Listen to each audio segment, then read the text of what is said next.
আসসালামু আলাইকুম। ২০২৪ শিক্ষাবর্ষের অষ্টম শ্রেণীর বার্ষিক পরীক্ষার নতুন সিলেবাসের আলোকে আজকে আমরা আলোচনা করব আনসার টু দ্য কোশ্চেন নং 10, অর্থাৎ তোমাদের সর্বশেষ প্রশ্নটি ফরমাল লেটার। অর্থাৎ ফরমাল লেটার বলতে এই যে তোমরা স্ক্রিনে দেখতে পাচ্ছ দরখাস্তকে বোঝায়, অর্থাৎ অ্যাপ্লিকেশন। আমরা এই অ্যাপ্লিকেশনগুলোর অর্থ সহ তোমাদেরকে বুঝিয়ে দিব। তোমরা ধৈর্য সহকারে ভিডিওটি শেষ পর্যন্ত দেখে নিবে। আর তোমাদের বার্ষিক পরীক্ষার নতুন সিলেবাস হচ্ছে 6, 7, 8 এই তিনটি এক্সপিরিয়েন্স অভিজ্ঞতা। আর এখানে দেখো যারা আনসার টু দ্য কোশ্চেন 1 এটি দেখোনি তারা দেখে নেবে, অর্থাৎ এমসিকিউ এবং শর্ট আনসার কোশ্চেন একটা ফেসে দিয়ে এই 15 নাম্বার আনসার করতে হবে। এরপর ট্রু ফলস, ম্যাচিং, সামারি আরেকটা ফেসে দিয়ে তোমাকে এই তিনটির 15 নাম্বার আনসার করতে হবে। এটা হচ্ছে আনসার টু দ্য কোশ্চেন 2, যারা ভিডিওটি দেখোনি দেখে নিবে। এরপরে হচ্ছে কবিতা থেকে তোমাদের 10 নাম্বার থাকবে, এটাকে identifying metaphor in given poem, অর্থাৎ কবিতার মধ্যে দেওয়া মেটাফর বলতে রূপকগুলি শনাক্ত করতে হবে। সেটা আমরা আপলোড করে দিয়েছি, তার দেখে নিবে। এরপর হচ্ছে cohesive device, answer to the question নং 5, এটা যারা দেখোনি 4, যারা দেখোনি তারা দেখে নিবে। বিস্তারিত আলোচনা করেছি, রাইট ফ্রম ভার্ব নিয়ে বিস্তারিত আলোচনা হয়েছে। আনসার টু দ্য কোশ্চেন নং 5 এর আনসার টু দ্য কোশ্চেন নং 6, আনসার টু দ্য কোশ্চেন নং 7, প্রত্যেকটি আলাদা আলাদা ভাবে ভিডিও আপলোড করা হয়েছে, যারা দেখোনি দেখে নিবে। এরপরে সিবি অর্থাৎ কারিকুলাম বিটা, এটা নিয়ে আলোচনা করেছি আমরা। তোমাদের 10 নাম্বার থাকবে, যেভাবে বার্ষিক পরীক্ষা আসবে সেটাই নিয়ে আমরা সেভাবে আলোচনা করেছি, যারা দেখোনি দেখে নিবে।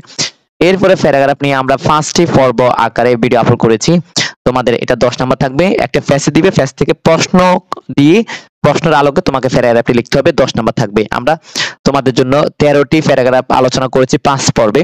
আজ থেকে আমরা আলোচনা করব ফরমাল লেটার, অর্থাৎ অ্যাপ্লিকেশনকে বোঝায়।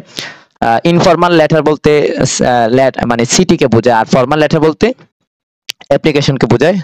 বন্ধুরা চলো আমরা এক এক করে নিই। তবে আজকে হচ্ছে প্রথম পর্ব, তোমরা প্যারাগ্রাফের সকল পর্বগুলো দেখে নিবে।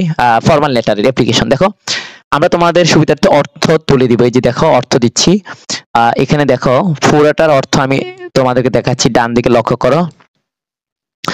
এই যে এখানে বলা হয়েছে সাপোজ ধরো, হ্যাঁ তুমি রাতুল, এই যে you are Ratul, you have been certified, যে তুমি এই বছর জাতীয় শিক্ষা সপ্তাহ প্রতিযোগিতার কিট রাইটিং।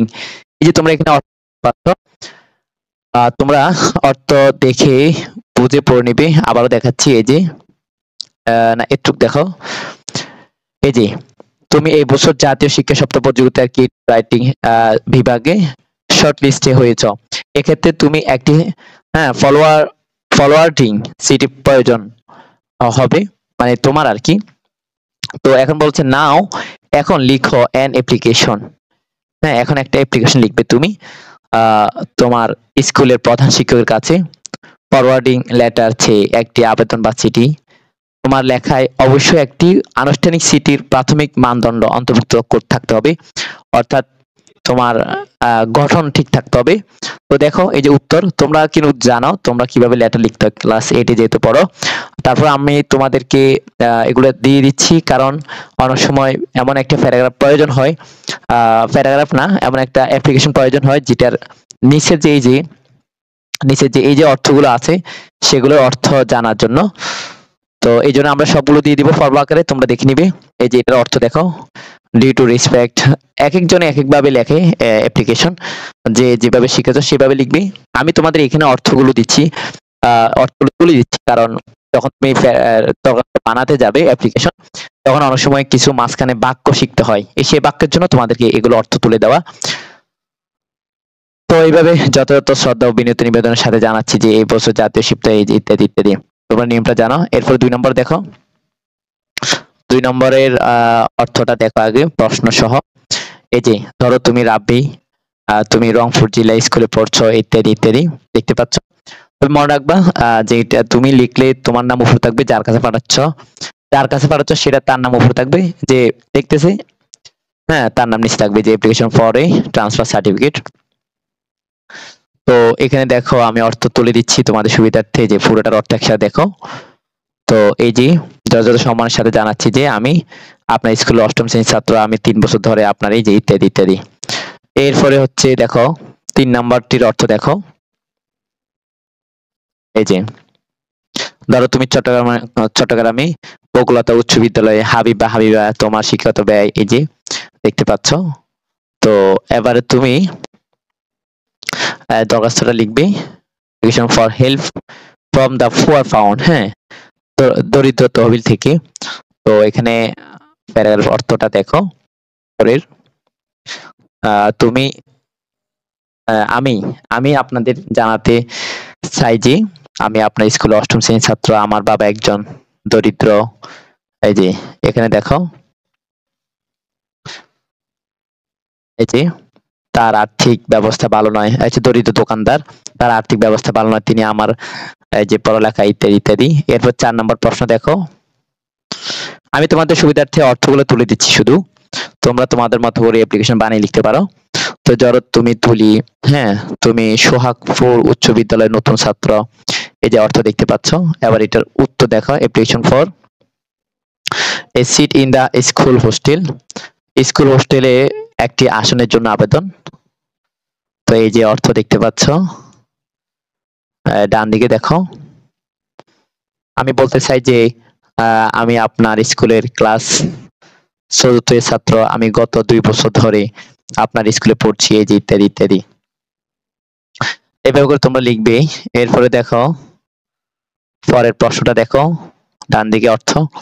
ধরো তুমি রংপুর সোনাপুর উচ্চ বিদ্যালয়ের ছাত্রী হাসান বা হাসানা, হাসান বা হাসনা, তোমার বাবা একজন গরিব সরকারি চাকরিজীবী। এই যে এখন তোমাকে প্রশ্ন লিখতে হবে। ধরো সম্পূর্ণ, এখানে দেখো, একটি সম্পূর্ণ বিনামূল্যে ছাত্রদের জন্য আবেদন। তো এখান থেকে অর্থ দেখো, উইথ ডিউ রেসপেক্ট, যথাযথ সম্মান জানাচ্ছি যে আমি আপনার ছাত্র। তো এটার বাক্যাংশ এদিকে আছে, এই যে পরে ছাত্র, এই যে এদিকে আমার বাবা একজন স্বল্প বেতনের চাকরি কর্মচারী, তিনি এ পর্যন্ত আমার পড়াশোনার খরচ বহন করে আসছেন। এই যে দেখতে পাচ্ছ, অর্থ দিয়ে দিয়েছি। তো এরপরে আসো 6 নম্বর প্রশ্ন যদি দেখি, এখানে 6 নম্বর প্রশ্ন, বরিশালের কলেজিয়েট হাই স্কুল থেকে এবছর অষ্টম শ্রেণীর বার্ষিক পরীক্ষায় উত্তীর্ণ হয়েছে, এই যে। তো এটার উপর এখন তোমাকে দরখাস্ত দিতে হবে। তো অ্যাপ্লিকেশন ফর এ টেস্টিনিয়াল, শংসাপত্রের জন্য আবেদন। আর এখানে দেখো, তো I would like to inform, এই যে অর্থ দেখতে পাচ্ছ, আমি আপনাকে জানাতে চাই যে আমি এবছর আপনার স্কুল থেকে অষ্টম শ্রেণীর বার্ষিক পরীক্ষায় উত্তীর্ণ হয়েছি, আমি জিপিএ 4.5 পেয়েছি, ইত্যাদি ইত্যাদি। তো আজকে ভিডিও এখানে শেষ করছি। পরবর্তী পর্ব আমরা 7 থেকে শুরু করবো। আল্লাহ হাফেজ।